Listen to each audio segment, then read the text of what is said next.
अस्सलाम वालेकुम नाज़रीन, मैं हूं आपकी होस्ट शुमाइला नवाज। नाज़रीन, आम इंतखाबात 2024 की सियासी गहमा गहमी है। इंतखाबात तो हो गए लेकिन नताइज आने का सिलसिला जो है वो जारी है और जो जमातें नताइज तस्लीम नहीं कर लिया या जिनको इख्तलाफ है या वो नहीं समझती कि ये नताइज नहीं आने चाहिए थे, उनके एहतजाज का सिलसिला भी जारी है। ना सिर्फ शहर कायद में बल्कि पूरे मुल्क भर में जो नताइज को चैलेंज करने का सिलसिला है वो भी जारी है और एहतजाज का सिलसिला भी जारी है। जबकि नामवर सियासतदान चारों शाने चित हो चुके हैं और आज़ाद उम्मीदवारों ने मैदान मारा है। 100 से जायद सीटें ले गए हैं कौमी असम्बली में आज़ाद उम्मीदवार, जबकि मुस्लिम लीग नून 73 और पीपल्स पार्टी ने अब तक 54 नशिस्तें हासिल की। MKM 17, मुस्लिम लीग काफ और जमीयत उलमा इस्लाम 3-3 नशिस्तें लेकर मौजूद है, जबकि इस्तेहकाम पाकिस्तान पार्टी 2 और मजलिस वहदतुल मुस्लिमीन, मुस्लिम लीग ज़िया और बलूचिस्तान अवामी पार्टी ने एक एक नशिस्त हासिल की है।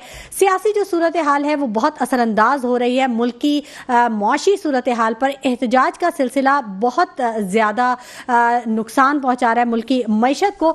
तमाम जो सूरत हाल है इस पर भी बात करेंगे। मेरे साथ जो मेरे गेस्ट मौजूद हैं मैं उनका तारुफ करवा दूं। Senior anchor person Naseem Rajput हमारे साथ मौजूद होंगे, जबकि अब्बास शब्बीर भी हमारे साथ मौजूद होंगे, सीनियर सहाफ़ी हैं।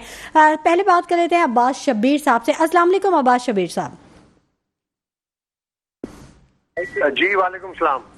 अब्बास शब्बीर साहब, बड़ी गहरी नज़र रखते हैं आप मुल्क की सियासत पर और सियासी गहमा गहमी में मुख्तलिफ मौक़ों पर भी मौजूद हैं, मुख्तलिफ जो सिनेरियो है उससे भी आप आगाह हैं।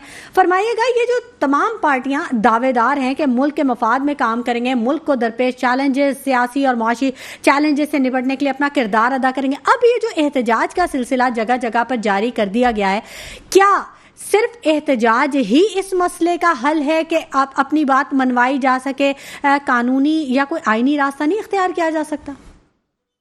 देखें, ये बड़ी बदकिस्मती है कि इन इंतखाबात के बाद हम सोच रहे थे कि जिस तरीके से रिजल्ट आ रहे थे और जिस तरीके से स्मूथली पूरे मुल्क में इलेक्शन प्रोसेस हुआ, तो हम समझ रहे थे कि माजी के जो इंतखाबात में जो एग्जाम्पल्स हैं कि इंतखाबात के बाद रिगिंग के इल्जामात और फिर एहतजाज, ये शायद इन इंतखाबात में हमें उनके नताइज के बाद नजर ना आए।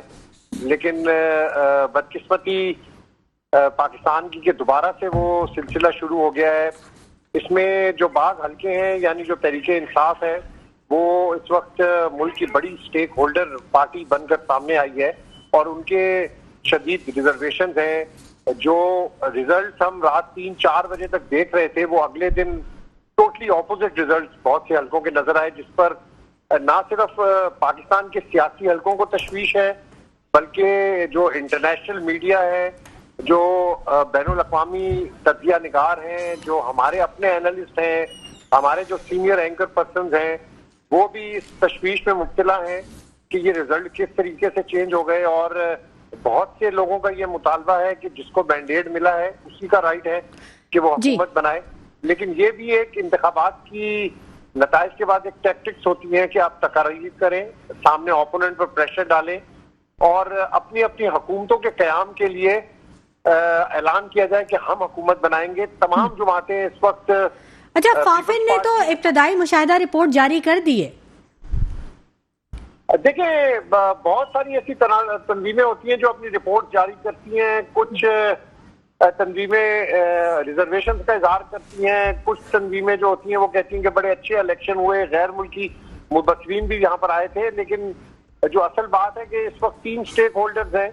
तहरीके इंसाफ, आज जो वकला की मुलाकात हुई है इमरान खान से, जिसके बाद ये ऐलान हुआ है कि वफाक, पंजाब और KPK में तहरीके इंसाफ भी हुकूमत बनाने को तैयार है और KPK तो उनके पास बिल्कुल स्ट्रेट मेजॉरिटी है।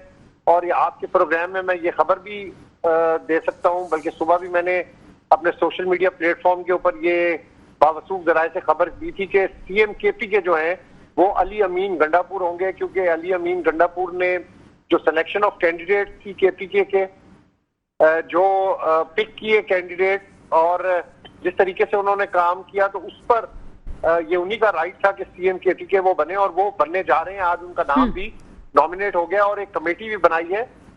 तो इसी तरह दूसरी पार्टी आसिफ अली जरदारी, बिलावल भुट्टो साहब भी मैदान में हैं, वो भी कोशिश कर रहे हैं कि आजाद उम्मीदवार उनकी हिमायत करें। मुस्लिम लीग नून भी स्टेक होल्डर के तौर पर सामने है वो कह रही है कि हम वफाक में भी हुकूमत बनाएंगे, पंजाब में भी हम हुकूमत बनाएंगे। सिंध तो ऑलरेडी पाकिस्तान पीपल्स पार्टी के पास है, बड़ा स्ट्रेट और बड़ा स्मूथली।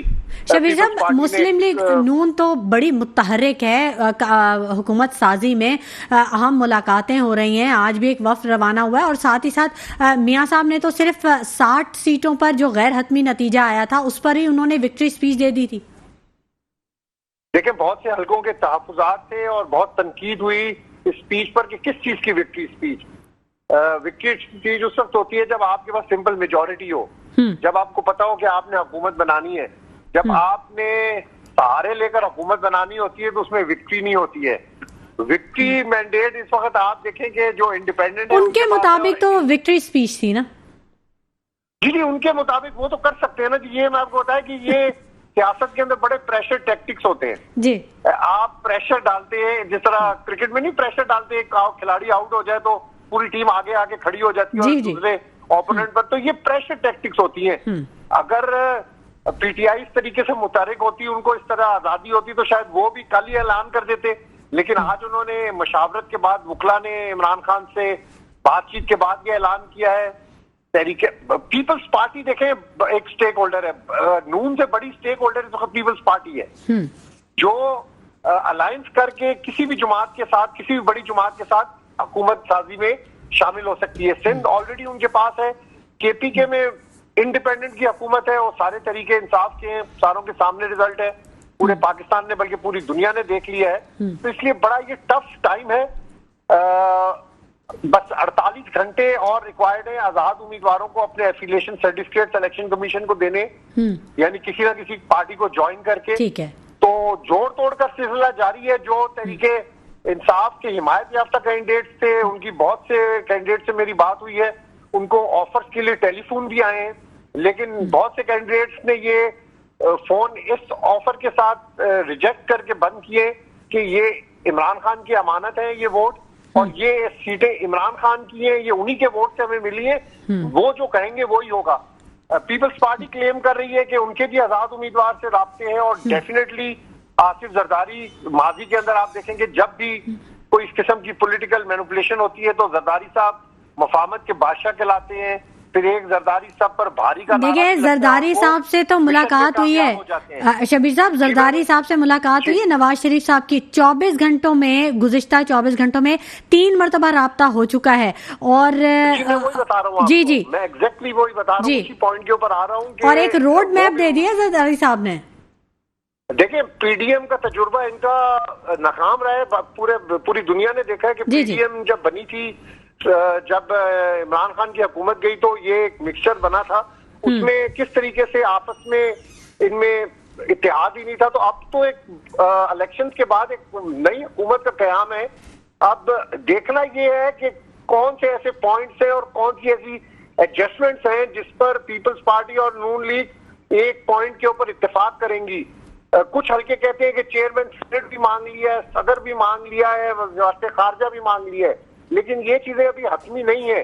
अभी तो बहुत सारी, अभी तो सबसे पहला जो स्टेज है कि आजाद उम्मीदवारों को अपने साथ आपने मिलाना है, उसके बाद जाकर आप किसी स्टेज पर खड़े होंगे कि हुकूमत किस तरीके बनेगी। देखिए, लीगी क़यादत ने ना, जी शबीर साहब, लीगी वो बनाएंगे जी, लीगी क़यादत ने ना 3 रुकनी कमेटी बनाई है जिसमें सागदार हैं, अयाज सादिक हैं और राना सना हैं, और वो राब्ते कर रहे हैं आज़ाद उम्मीदवारों के साथ। साथ ही एक और चीज़ भी है कि वो उन नाराज लीगी उम्मीदवारों से भी राब्ते कर रहे हैं, रहनुमाओं से भी राब्ते कर रहे हैं जो कि पहले नून लीग से नाराज होकर उन्होंने आज़ाद इलेक्शन लड़ा है, और 12 अब तक की इतलात के मुताबिक 12 ऐसे रहनुमाओं से उन्होंने राब्ता किया है, और शमूलियत की यकीन दहानी पे अब उनकी मुलाकातें जो हैं वो नवाज शरीफ साहब से करवाई जाएंगी। देखिए, असल मैच तब शुरू होगा जब आजाद उम्मीदवार अपनी शमूलियत के ऐलान करेंगे, जिस तरह राजा खुर्रम नवाज है, रावलपिंडी से वो पहले तहरीके इंसाफ में हुआ करते थे, उसके बाद वो आजाद हैसियत के अंदर लड़े, और आज उन्होंने नून लीग में शमूलियत का ऐलान किया है। इस तरह जब शमूलियत का ऐलान हो जाएगा तो ये तो अभी बिगिनिंग है। जब नंबर काउंटिंग्स आप पूरी करेंगे, आप एक मजबूत हुकूमत बनाने की पोजीशन में होंगे। अभी तो सबके राब्ते हैं।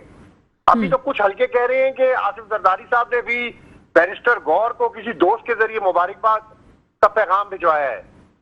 देखिए अभी ये इनिशियल स्टेजेस के ऊपर चीजें हैं, ये डेवलपिंग स्टोरीज हैं। ये रात को अभी जो राब्ते हो रहे हैं, बड़े मुतारिक राब्ते हो रहे हैं। इसमें चीजें बड़ी स्पीड से फाइनल होनी है। आजाद उम्मीदवार कितने टूटकर मुस्लिम लीग नून और पीपल्स पार्टी को ज्वाइन करते हैं, ठीक, ये भी आइंदा कुछ दिनों के अंदर आपको पता चल जाएगा, बल्कि आइंदा चंद घंटों में, 48 घंटों का टाइम बताया ना आपने जी, 48 घंटों का टाइम है। मैं बता रहा हूँ कि ये पोजीशंस अभी क्लियर हो जाएंगी, जोड़ तोड़ जारी है। अच्छा, ये जो 100 आजाद जी, ये जो आजाद उम्मीदवारों ने जी शबीर साहब, ये जो आजाद उम्मीदवारों ने 100 सीटें जीती हैं, इसमें पीटीआई के कितने उम्मीदवार हैं? देखें, इसमें 90% जो है वो पीटीआई के उम्मीदवार हैं। ठीक, कुछ लोगों की तरफ से ये बताया जा रहा है कि बहुत से लोगों ने इनकार किया है कि अभी हम किसी पार्टी के साथ एफिलिएट नहीं होंगे, फिलहाल मशावरत कर रहे हैं। मैं आपको बता रहा हूँ ये इनिशियल स्टेजेस है, इसके ऊपर कयास आराइयां हम इसलिए नहीं कर सकते कि मफाहमत के बादशाह हैं आसिफ जरदारी, उनको आप अंडर एस्टिमेट नहीं कर सकते हैं, बल्कि उनको तो मैं हमेशा से प्लस पॉइंट देता हूँ कि जिस मिशन के अंदर वो गए हैं, जो मिशन उन्होंने शुरू किया है वो उन्होंने मुकम्मल किया है, कामयाबी उनको मिली है उस मिशन में।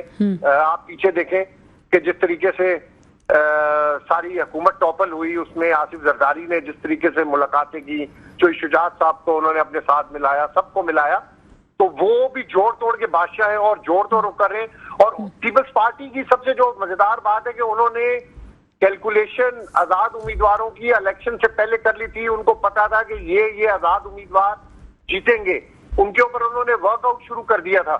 आप देखेंगे पीपल्स पार्टी जहां जहां से भी जीती है, बड़े लंबे मार्जिन से जीती है। असल प्रॉब्लम इस वक्त जो है वो नून लीग का है कि नून लीग की सीटों का जो है वो तहफुजात, बहुत सारी रिजर्वेशन आ रही है कि नून लीग की सीटों के ऊपर कहीं ना कहीं धांधली हुई है या धांधली की शिकायत है। तो पीपल्स पार्टी अभी बड़े सेफ पैसेज में है, सिंध उनके पास है, फेडरल में भी उनके पास अच्छी सीटें हैं। जिस जमात के साथ भी वो कोलेशन करेंगे, वहां से वो पूरा हिस्सा लेंगे अपना, यानी पूरा उनका इनपुट होगा, वो मुश्तरका पार्लियामेंट का हिस्सा होंगे, यानी स्टेक होल्डर होंगे उस पार्लियामेंट के। बिलावल भुट्टो ने तो कह दिया शबीर साहब, उन्होंने कह दिया कि पीपल्स पार्टी के बगैर कोई हुकूमत बना ही नहीं सकता। नहीं बना सकता जी, बिल्कुल नहीं बना सकता, बिल्कुल ठीक उन्होंने कहा। पीपल्स पार्टी मैं समझता हूँ कि असल जमहूरी पार्टी है, और ये जो लोग अभी नून लीग के अंदर शामिल हो रहे हैं, ये पीपल्स पार्टी में शामिल, तो ये मेरी राय के मुताबिक ज्यादा बेहतर है। अच्छा, ये जो एमकेएम की मुलाकात हो रही है, एमकेएम का 4 रुकनी वफ्द गया है नवाज शरीफ साहब की दावत पर, और उसमें कामरान टिसोरी भी हैं, खालिद मकबूल सिद्दीकी भी हैं, फारूक सत्तार भी हैं, तो ये जो 4 रुकनी गया है वहां पे वफ्द, तो इनको पीपल्स पार्टी की तरफ जाना चाहिए था आपके ख्याल में? देखिए, ये उनकी मर्जी है, क्योंकि पीपल्स पार्टी के साथ इनका कराची में मेरा ख्याल है कि कोई इतना अच्छा रिलेशन पास्ट के अंदर भी नहीं रहा। इनकी खबरें तो पहले भी आ रही थी, जब सीट एडजस्टमेंट की बात हो रही थी तो तब भी यही खबरें आ रही थी कि कराची में नून लीग जो है वो मुत्तहिदा से एमकेएम पाकिस्तान से कोलिशन करेगी। बिल्कुल हो सकता, देखिए पॉलिटिक्स के अंदर कुछ नहीं हो सकता। खुर्शीद शाह साहब ने हमारे पास जो ट्रांसमिशन थी आपके टीवी चैनल के ऊपर ही, उसमें जो एक इंटरव्यू दिया था, उस दिन रात 9 बजे उन्होंने इंटरव्यू दिया था। आप वो इंटरव्यू दोबारा सुने कि जो बातें उन्होंने अपने उस इंटरव्यू में की थी वो अगले दिन बिल्कुल 100% सही साबित हुई। अच्छा। उन्होंने आखिरी में ये भी कहा था कि किसी भी तरीके इंसाफ अगर इंडिपेंडेंट जीते तो उनके साथ भी अगर हम बैठ जाए तो कोई ऐसा मसला नहीं है। सियासत के अंदर जोड़ तोड़ होता है, और सियासत में एक दूसरे के साथ बैठना कोई बड़ी नहीं, लेकिन शबीर साहब मुझे एक बात बताएं, अगर हुकूमत ऐसी ही बननी है तो फिर पीडीएम क्या बुरी थी? तो फिर पीडीएम को कंटिन्यू कर लेते। मतलब पीडीएम का अगर पार्ट 2 चलना है तो फिर हम तो वही, आवाम तो वही की वही खड़ी है ना। देखिए ना, अभी भी तरीके इंसाफ क्लेम कर रही है कि हमारी अक्सरियत है, जो रिजल्ट्स हमारे रोके हुए हैं, जिन रिजल्ट्स के ऊपर हमारे रिजर्वेशन है, वो अदालत के जरिए हम वो सीटें वापस लेंगे। तो अभी a long way to go है। देखिए, पीटीआई को 4, आपको याद होगा, बात करते हैं, जो हमारे पास फुटेजेस भी आ रही हैं, हमारे पास जो खबरें भी आ रही हैं, अभी मैंने खबर भी दी है कि और भी राब्ते आज रात गए जो है वो और सियासी जमातों के साथ पीपल्स पार्टी करने जा रही है। बैरिस्टर गौहर भी जमात इस्लामी के साथ भी राब्ता कर रहे हैं, केपीके में किस तरीके से हुकूमत बनाई जाए। जी जी। तो ये बड़ा कोलेशन है, स्पेशली जो एमक्यूएम है, इसका झुकाव में देखना होगा कि ये किस तरफ को है। शबीर साहब, ये जो पीटीआई की आपने बात की है, पीटीआई 170 नशिस्तों की बात कर रही है। अब अगर 100 आज़ाद उम्मीदवार अभी हम देख रहे हैं तो मतलब 4 हल्के, आपको याद होगा 4 हल्कों पर रिजर्वेशंस थी बानिए पीटीआई को, तो अब तो फिर 80 सीटों का मामला है, तो यहाँ तो हालात कुछ ज्यादा खराब नहीं हो जाएंगे? नहीं जी, हालात बेहतर होंगे इंशाल्लाह। अच्छा। चीजें बड़ी स्मूथली देखें, अभी तक तो चल रही हैं।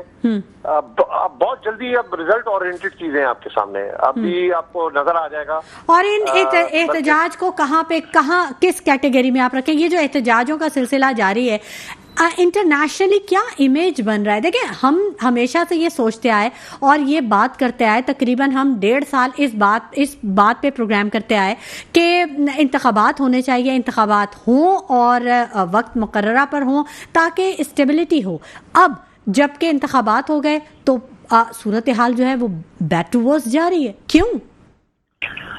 बिल्कुल जी, वही आपको मैं बता रहा हूँ कि रिजर्वेशन हैं, बहुत ज्यादा रिजर्वेशन हैं, बहुत ज्यादा रिजर्वेशन है इस वक्त इलेक्शंस के ऊपर, और ये रिजर्वेशन खत्म होनी चाहिए। चाहे वो अदालतों के दरवाजे खटखटाए जा रहे हैं, उस वक्त रिजर्वेशन हो, और कोई रिजर्वेशन जो है वो खत्म होनी चाहिए, क्योंकि ये प्रोसीजर बड़ा स्मूथली अब जाना चाहिए। क्योंकि पिछले 2 साल से हम देख रहे हैं कि इलेक्शन, और जब इलेक्शन हुए तो इलेक्शन के अंदर अभी से एहतजाज शुरू हो गए हैं, और होप्स हो कि अदालतें इस मामले को देखेंगी। लाहौर हाई कोर्ट ने भी बहुत सी जो अहम सीट्स हैं उन पर मामला को टेकअप किया है। कॉज लिस्ट के अंदर केसेस भी पुटअप हुए हैं। आइंदा 3-4 दिनों में अदालतों के अंदर ये मामला जाएंगे, और ये मामला अच्छे तरीके से जो हक सच की बात है जहां पर अदालतें देखेंगी, क्योंकि फॉर्म 45 इज अ बेसिक चीज। जो उम्मीदवार जिनको रात को जो जीते हुए थे और सुबह जिनको शिकस्त हुई, उनके पास ओरिजिनल फॉर्म 45 मौजूद है। तो इसलिए ये बड़ा आम सा मामला है। इसमें जो भी इंडिपेंडेंट जीतते हैं हमें और बिल्कुल उनको ये देखना चाहिए कि वोट दिया है और वोट की कदर होनी चाहिए, और जिसका मैंडेट है उसको ये मैंडेट मिलना चाहिए, चाहे वो किसी भी पार्टी की हुकूमत हो। हुकूमत बननी चाहिए, और ये हुकूमत बनेगी तो स्टेबिलिटी होगी और मुल्क की जो मईशत है वो बेहतर होगी, अवामी मसाइल हल होंगे। आप देखेंगे काफी अरसे से हम इसी पॉलिटिकल मसाइल के अंदर घिरे हुए हैं, लेकिन अब वक्त है कि अब हमें अफामो तफहीम के साथ ये मामला हल करने चाहिए। जिस तरीके साहब ने जमात इस्लामी से केपीके के अंदर हुकूमत बनाने की बात हुई है, सिंध के अंदर भी एमक्यूएम भी, आपस में तमाम सियासी जमातें जो हैं वो जोड़ तोड़ इस वक्त कर रही हैं। मुमकिन है कि आइंदा कुछ दिनों के अंदर ये मामला बड़े अच्छे तरीके से हल हो जाएगा और एक अच्छी हुकूमत हम देखेंगे। बिल्कुल अब्बास शबीर साहब, हम यही उम्मीद करते हैं कि जो मामलात हैं वो जल्द अज जल्द बेहतरी की तरफ आएँ, ठीक हो जाए, ताकि आवाम को थोड़ा सा सुकून का सांस ले। बहुत शुक्रिया अब्बास शबीर साहब कि आपने हमारे प्रोग्राम के लिए अपने कीमती वक्त में से वक्त निकाला। बहुत शुक्रिया आपका। नाज़रीन, मुस्लिम लीग नून हुकूमत साजी के लिए अब मुतहरिक है। लीगी क़यादत ने आज़ाद उम्मीदवारों से राब्ते के लिए 3 रुकनी कमेटी बना दी है। आज़ाद उम्मीदवारों से राब्ता करें, ख़ासतौर पर अपने उन नाराज लीगी जो रहनुमा जो पहले उनसे नाराज होकर उनसे दूर चले गए थे या अलग हो गए थे या आज़ाद उम्मीदवार की हैसियत से उन्होंने इलेक्शन में हिस्सा लिया, उनसे वो राब्ता करें और उन्हें मनाने की कोशिश करें, क्योंकि वो उनके पुराने जो है वो लीगी रहनुमा हैं और उनके साथी हैं। हमारे साथ senior anchor person Naseem Rajput साहब भी मौजूद है। अस्सलाम वालेकुम नसीम राजपूत साहब। नसीम राजपूत साहब, मेरी आवाज़ आप तक पहुँच रही है? नाज़रीन, हमारा राब्ता मुनक़ता हो गया है। जैसे ही राब्ता होगा हम उनसे बात करेंगे। बात कर रहे हैं हम इलेक्शन 2024 के हवाले से। जनरल इलेक्शंस हैं ये 2024 के, और बड़े इंतज़ार और बड़ी तगदो के बाद 8 फरवरी का वो दिन आया था जब आवाम को अपना हक़ राय दही इस्तेमाल करने का मौका मिला, और आवाम ने भरपूर अपना हक़ राय दही इस्तेमाल किया। और उम्मीद यही की जा रही थी कि अगले आइंदा आने वाले 12 घंटों में नताइज होंगे वो सामने होंगे। इलेक्शन कमीशन ने बड़ा अच्छा तमाम सेटअप करके रखा हुआ था, लेकिन नताइज में ताख़ीर हुई, और उसकी क्या वजूहात थी ये तो बहरहाल बहुत सारी चीज़ों और बहुत सारी सिनेरियो को देखना पड़ेगा। नसीम राजपूत साहब ने हमें ज्वाइन कर लिया है, सीनियर एंकर पर्सन है। अस्सलाम वालेकुम नसीम राजपूत साहब। जी वालेकुम अस्सलाम शुमैला। नसीम राजपूत साहब, हमेशा हम आपसे खेल के मैदान के बारे में बात करते हैं, क्रिकेट की बात करते हैं, मुख्तलिफ जो दूसरे स्पोर्ट्स हैं उनके बारे में बात करते हैं। आज हम इंतखाबी जो खेल हो रहा है, जो सियासत का खेल हो रहा है, उसके हवाले से आपसे पूछना चाहेंगे कि जो माहौल है उसमें खासा गर्मा गर्मी है, दर्जा हरारत बढ़ रहा है, मुख्तलिफ जगहों पर शहर कायद में एहतजाज का सिलसिला जारी है। कैसे देखते हैं? हम तो ये समझते थे कि इंतखाबात होंगे तो मामलात फौरन सेटल डाउन हो जाएंगे, यहाँ तो मामलात और मजीद बिगड़ते हुए दिखाई दे रहे हैं। देखिए शुमाइला, मैं इस वक्त लाहौर में एग्जैक्ट अगर आपको बताऊं तो मैं चुबरजी और पे मौजूद हूँ। ये बड़ा ही कोई ऐसा इलाका है कि जहाँ बड़ा रश होता है। अभी हम पिछड़े से होते हुए आ रहे हैं, बड़ा रश होता है, लेकिन कहीं पर भी मैं आपको एक बात बताऊं कि मुझे ये एहसास नहीं दिखाई दिया कि इलेक्शन की गहमा गहमी है यहाँ लाहौर जैसे शहर में। अच्छा, मैं मॉडल टाउन में ठहरा हूँ, मेरे से करीब में उसी गली में कि जहाँ पर मैं हूँ वहाँ पे ओन चौधरी साहब का दफ्तर है, IPP का बड़ा दफ्तर है वो। अब वहाँ मुझे कुछ रश दिखाई दिया था क्योंकि वो जीत भी गए थे बड़े मार्जिन से, क्योंकि वो उसी गली में है। लेकिन मैं लाहौर शहर घूमा, मैं आज करतारपुर राहदारी से होकर आ रहा हूँ और मुझे महसूस नहीं हुआ कि पाकिस्तान के अंदर जो है वो इंतखाबात की गहमा गहमी है। हालांकि टर्नआउट भी बड़ा दिखाई दिया। ऐसा लग रहा है माहौल से कि जैसे ना कोई जीता है ना कोई हारा है और सब अपनी धुन में दिखाई दे रहे हैं। अच्छा। दुनिया वैसी ही रवा दवा हो गई। यहाँ शहर कायद में तो बड़ा दर्जा हरारत ऊंचा चल रहा है, हर जगह नुमाइश पे वो एहतजाज हुआ, एक्सपो पे एहतजाज हुआ, RO के ऑफिस पे एहतजाज हुआ, बहुत मतलब काफी गिरफ्तारियां हुई, फायरिंग के वाकयात पेश आ रहे हैं। तो मतलब आप तो बड़े सुकून में है लाहौर में फिर। मैं आपको बता रहा हूँ, बिल्कुल मैं इस वक्त बिल्कुल ऐसे इलाके में, अच्छा जहाँ मैं ठहरा हूँ उसकी 3 गलियां छोड़ के मियां मोहम्मद नवाज शरीफ साहब का घर है। अच्छा, उस इलाके की मैं बात कह रहा हूँ। तो मुझे मॉडल टाउन में भी ऐसी कोई गहमा गहमी इलेक्शन की दिखाई नहीं दी कि और मॉडल टाउन तो वैसे भी सियासत का गढ़ कहलाता है ना वो। और जी, वहीं पर ही ओन चौधरी साहब का भी दफ्तर है मॉडल टाउन में ही, तकरीबन कोई 3-4 गलियां छोड़ के उनके घर से। तो मैं आपको बता रहा हूँ ना कि मुझे उस ऑफिस के बाहर, क्योंकि वो इलेक्शन में और इलेक्शन के अगले दिन यहाँ दोपहर में पहुंच गया था, उनके बिल्कुल दफ्तर के बाहर वो नया इलेक्शन जीते थे, तो मुझे कुछ लोग दिखाई दिए, लेकिन अब मुझे वहां पर भी कोई दिखाई नहीं दे रहा। जो मैं एक्सपेक्ट कर रहा हूँ शायद लाहौर के अंदर एक कराची का तो माहौल मैं इस वक्त नहीं देख रहा हूँ वहाँ पे, लेकिन मैं आपको एग्जैक्ट पिक्चर जिंदा दिलाने लाहौर की पेश कर रहा हूँ कि मुझे ऐसी कोई गहमा गहमी इलेक्शन की दिखाई नहीं दी। मॉडल टाउन का एरिया तो वैसे भी नसीम राजपूत साहब खासा पुरसुकून है, और मैं आपको बताऊं उस इलाके को इसलिए मैं भी ज़्यादा बेहतर तौर पे जानती हूँ क्योंकि वहाँ पे मेरा भी घर है। डॉक्टर इसरार साहब की जो मस्जिद है वहाँ पे बड़ा पुरसुकून एरिया है वो, और इंटरनेशनल बेकरी, और वहाँ पर एक और भी जो सियासी मरकज़ है वो भी वहीं पर मौजूद है। तो मॉडल टाउन तो बड़ा सियासत का मरकज़ है, लेकिन अभी गहमा गहमी नहीं है, सुकून है, पुरअमन है। अच्छा, नहीं पुरअमन नहीं, मैं यहाँ पे कोई शोर शराबा नहीं हो रहा, ना यहाँ मैंने कोई जुलूस देखा, ना मैंने यहाँ पे कुछ गाड़ियों के ऊपर मुख्तलिफ सियासी पार्टीज की जो है वो हमने देखा कि जैसे किसी रक्शे के पीछे लगा हुआ है। लेकिन जैसे हम इलेक्शन में देखा करते थे बैनर्स, पोस्टर्स, और लेकिन जो अच्छी चीज है अमन है, ठीक है। अच्छा नसीम साहब, तमाम पार्टियां दावा ये करती हैं कि मुल्क के मफाद में काम करेंगी और मुल्क को तमाम जो सियासी और मुआशी जो चैलेंजेस दरपेश हैं उनके बारे में, उनको मसाइल का हल करेंगी। लेकिन हम ये देखते हैं अब, जैसे क्योंकि हम सब यहाँ पर कराची में हैं, तो कराची में हम देख रहे हैं कि सूरत हाल जो है वो खासी कशीदा है और टेंस है थोड़ा सा यहाँ पर। तो क्या एहतजाज ही वाहिद रास्ता हो जाता है अपनी बात को ऊपर तक पहुंचाने के लिए, या कानून और आइन और भी रास्ते देता है, और भी ऑप्शंस होंगे? देखिए, एहतजाज का रास्ता भी कानून और आइन ही देता है। अगर आप देखेंगे तो फिर ये सबका हक है, और आइन में है कि अगर वो कहीं पे महसूस करें कि उनके साथ हक तलफी हुई है, उनके साथ इंसाफ नहीं हुआ है, तो हर शोबे में, मैं सिर्फ इलेक्शन की बात नहीं कर रहा, एहतजाज करने का हक हर पाकिस्तानी को एक हो कि वो इतना खुल के कर नहीं पाता, ये लंबी बहस हो जाएगी।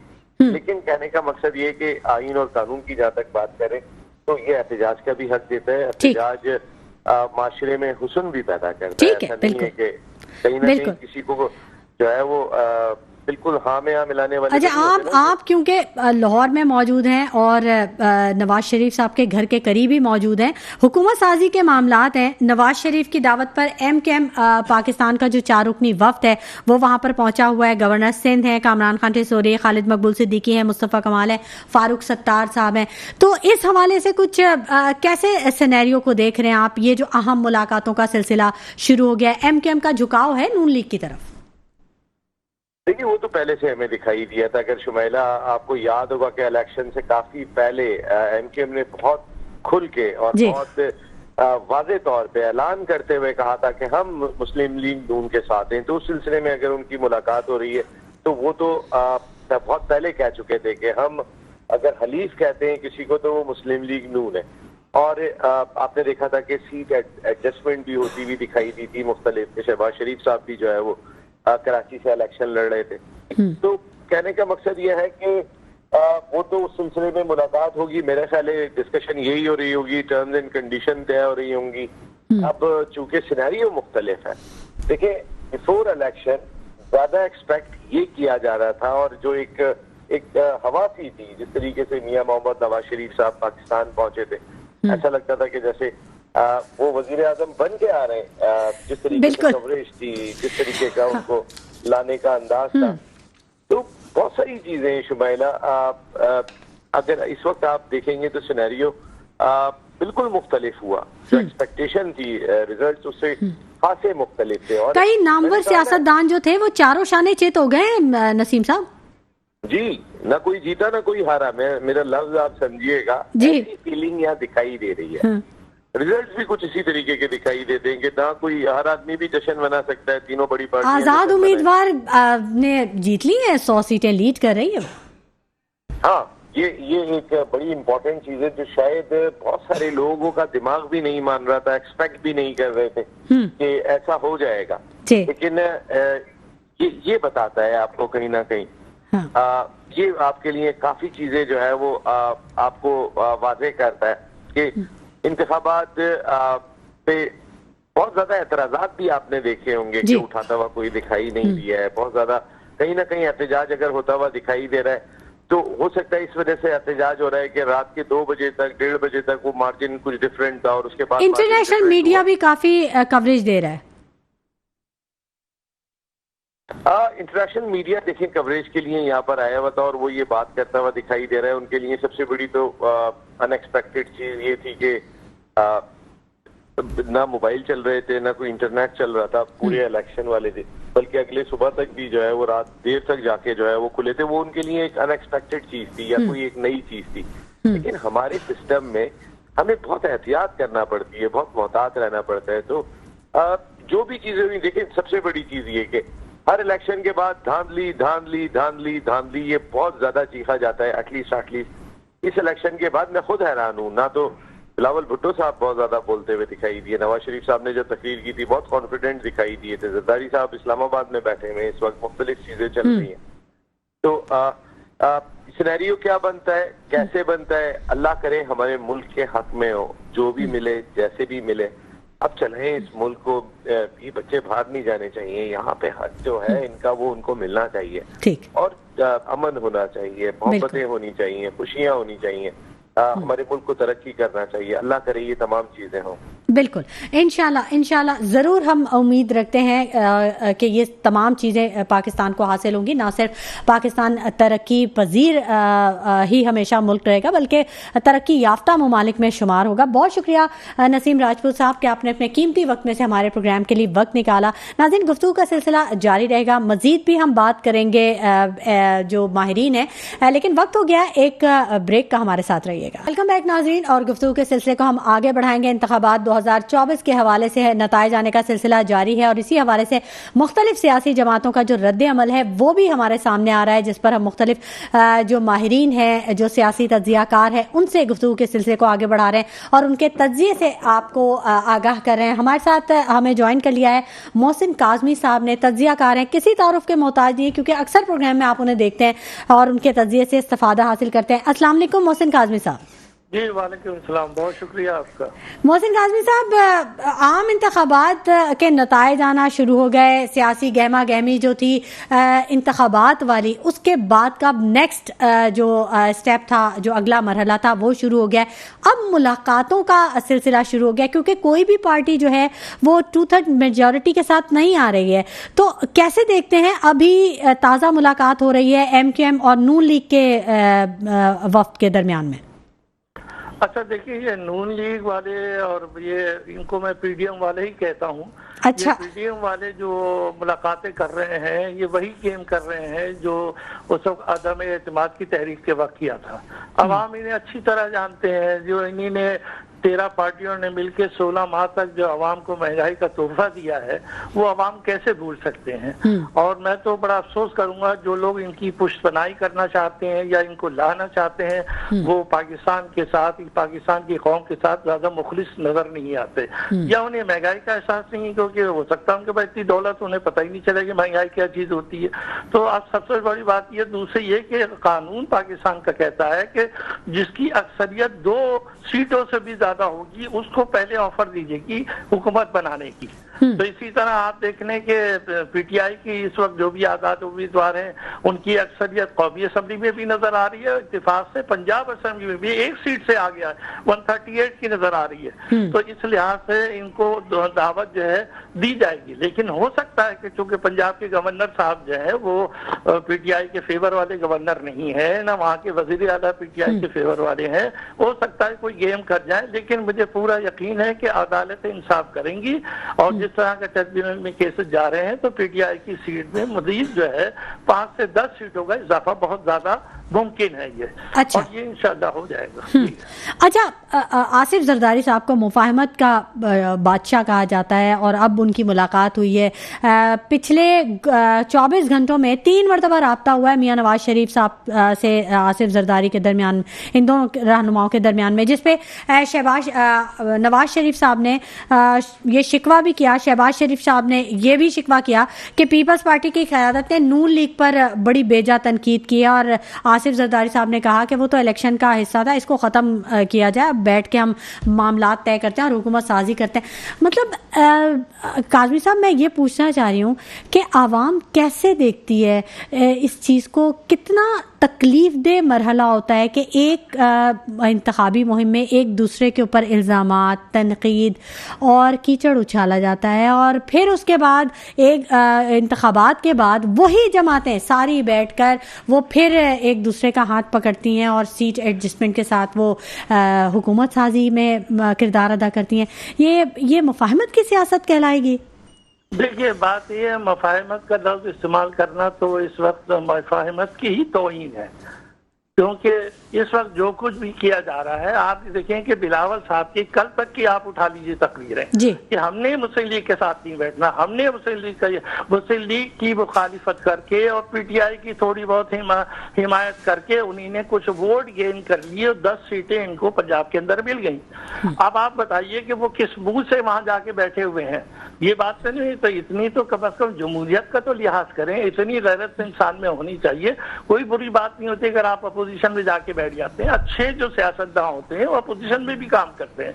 तो लिहाजा आप ये समझ लें, अवाम का मूड आप देखें, पूरी दुनिया में जो रिएक्शन आ रहा है, जर्मन में देख लीजिए, बरतानिया वालों ने कहा और दूसरे मुल्कों ने, साउथ अफ्रीका ने कहा, कनाडा ने कहा, सब ने, किसी ने भी इत्मीनान का इजहार नहीं किया कि ये जो इलेक्शन हुए हैं उस पर इत्मीनान, क्योंकि देखिए पाकिस्तान की तारीख में आज 40 घंटे हो गए और अभी तक कौमी असम्बली का 265 मेंबर्स की 100% रिजल्ट नहीं आया। अभी भी 8 आदमियों का रिजल्ट रोका हुआ है। ये पाकिस्तान की तारीख में पहली दफा हो रहा है, और ये क्या, और पीछे चलती जाइए, हर चीज पाकिस्तान की तारीख में पहली दफा हो रही है। तो मैं इनसे रिक्वेस्ट करता हूँ कि इन्हें अवाम का ख्याल करना चाहिए, अवाम के जज्बात को समझना चाहिए। अवाम ने अपना फैसला देना था, दे दिया वो, अब उस फैसले को तस्लीम कर दें। कोई बड़ी बात नहीं है अगर आप जाके अपोजिशन में बैठ जाएंगे। ये इसलिए नहीं बैठते कि शायद इनमें से कुछ लोग ऐसे हैं जिनके काले करतूत हैं, वो अपने काले करतूत से डरते हैं और किसी बात नहीं। मतलब पॉलिटिशियन कभी भी नहीं इस बात से डरता कि मुझे अपोजिशन में बैठना है या गवर्नमेंट में बैठना है। Politician is a politician. अच्छा काज़मी साहब, ये जो आपने बात की इंटरनेशनल मीडिया के हवाले से, पूरी कवरेज दी गई इन इंतखाबात को, और उस पर सोने पे सुहागा जो ये अब जो शहर कायद में अभी हमारी बात हो रही थी नसीम राजपूत साहब से जो कि लाहौर में मौजूद थे, तो उन्होंने कहा कि लाहौर में तो फील ही नहीं हो रहा कि कोई कहीं पे कोई एहतजाज हो रहा है या कुछ हो रहा है, सब बड़ा पुरअमन है, सुकून का माहौल है, और जो भी मामलात हो रहे हैं वो अदलिया से जो सीट के नताइज हैं वहाँ पर जाकर उनसे कांटेक्ट किया जा रहा है और अदलिया में ही चैलेंज किया जा रहा है। लेकिन शहर कायद में हम देखते हैं कि जो मेगा सिटी है जहाँ पर सबसे ज़्यादा चैलेंजेस का शिकार ये शहर है, वहीं हम देख रहे हैं कि मज़ीद चैलेंजेस आ रहे हैं, यानी हर मोड़ पे हर चौराहे पे एक एहतजाज का सिलसिला जारी है, वहाँ पर पुलिस पहुँचती है, टकराव होता है और हिरासत में लिए जाता है, फिर उनके रिलीफ के लिए बातचीत होती है। मतलब यहाँ का एनवायरनमेंट क्यों नहीं इस चीज़ को एक्सेप्ट कर रहा कि आप भी इसको पढ़े लिखे वाला अंदाज अपनाएं और जो आपका हक है उसको इस्तेमाल करें, एहतजाज ज़रूरी तो नहीं है। हाँ देखिए मैडम, मैं एक बात बताऊं, बच्चा भी जब भूखा होता है ना, जब तक वो चीखता नहीं है, चिल्लाता नहीं है, उसको माँ जो है उसको दूध नहीं देती है। यहाँ अच्छा। भी यही हाल है कि यहाँ पर जब तक आप एहतिजाज नहीं करेंगे ना तो वो यही कह देंगे, जैसे अभी आपको कह दिया नसीम राजपूत साहब ने कह दी लाहौर में तो पुरसुकून है, तो अब वहाँ पुरसुकून इसलिए कि वहाँ पे खतरा ज्यादा है, वहाँ एहतिजाज करने के ऊपर डंडे भी पड़ेंगे और वहाँ घर वाले भी उठाए जाते हैं, सब कुछ होता है। यहाँ कम अज कम कराची के अंदर थोड़ा सा रिलैक्स है, और जो मौजूदा चीफ मिनिस्टर साहब है इनका ताल्लुक अदलिया से है, जो हमारे सिंध के चीफ मिनिस्टर साहब जी मकबूल बाक़िर साहब, जी बाक़िर साहब, वो इस बात का लिहाज करते हैं और वो कर रहे हैं, उनका ताल्लुक अदलिया से है, और वहाँ के जो सीएम साहब हैं उनका बिल्कुल ताल्लुक अदलिया से नहीं है। और मैं तो किस हद तक कहूँ, अच्छा काम किया उन्होंने पंजाब में और लाहौर में, बहुत अच्छा काम किया मोहसिन नकवी साहब ने, लेकिन ये टैग उनके लगा रहेगा कि वो एंटी पीटीआई है, वो न्यूट्रल होकर उन्होंने काम नहीं किया और न कर रहे हैं। तो बहरहाल ये चीजें जब तक सामने आएंगी ना तो आप बताइए कि बेचारे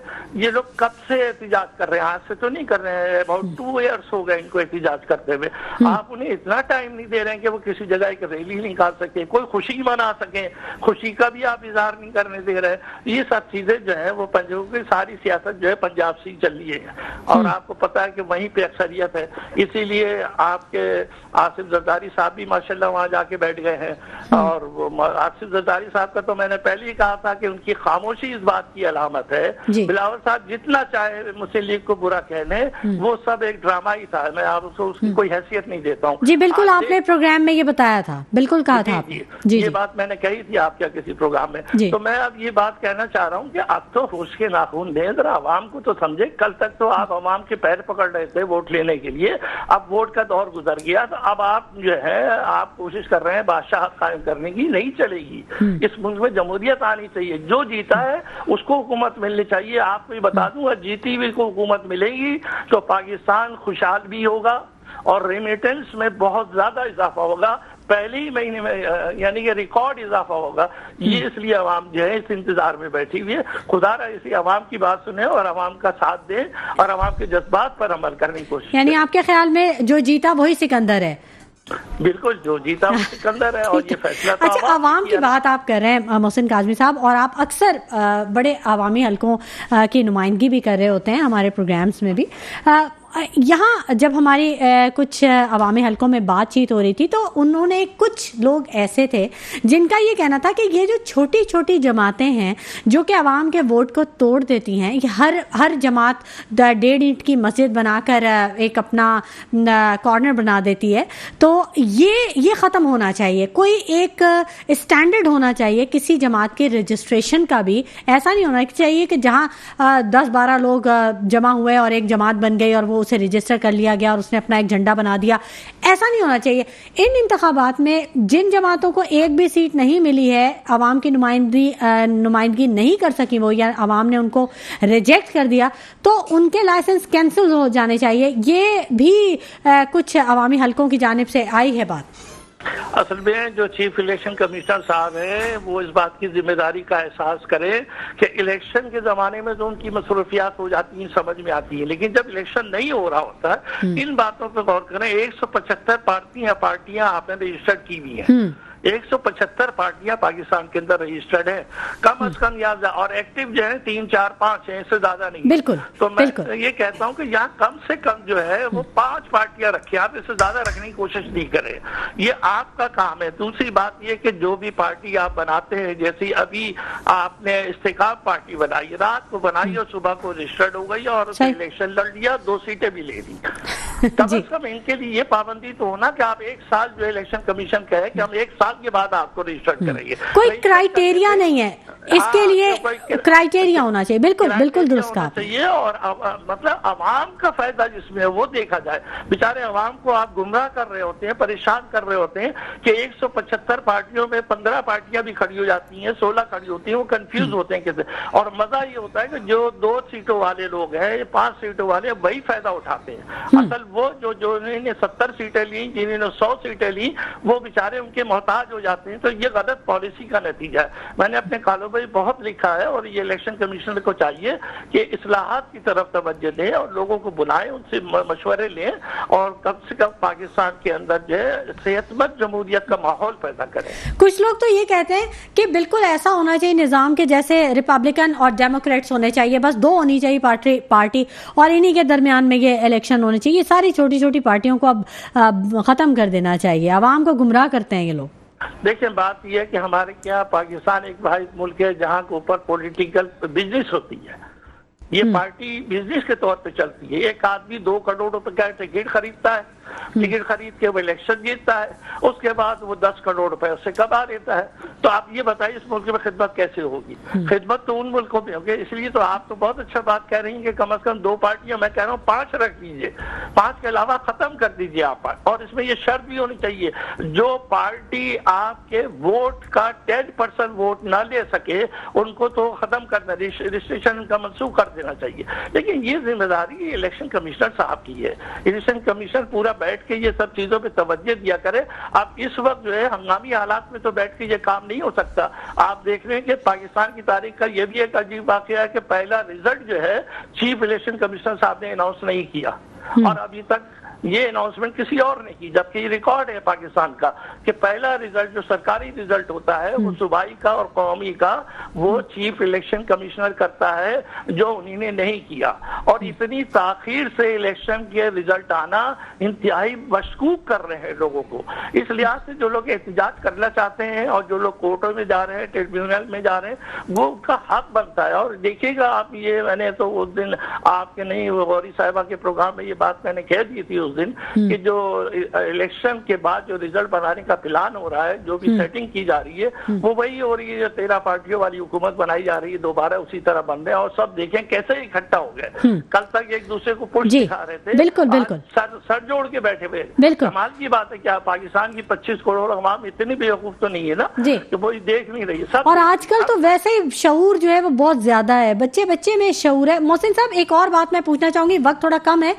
आप ये देखें, हमारी बदकिस्मती देखें कि एक सरकारी नौकरी लेने के लिए अगर किसी शख्स पर कोई झूठी FIR भी कट गई है या उसका नाम कहीं किसी केस में आ गया है तो उसको वो सरकारी नौकरी नहीं मिलती, वो क्लर्क की नौकरी भी नहीं हासिल कर सकता।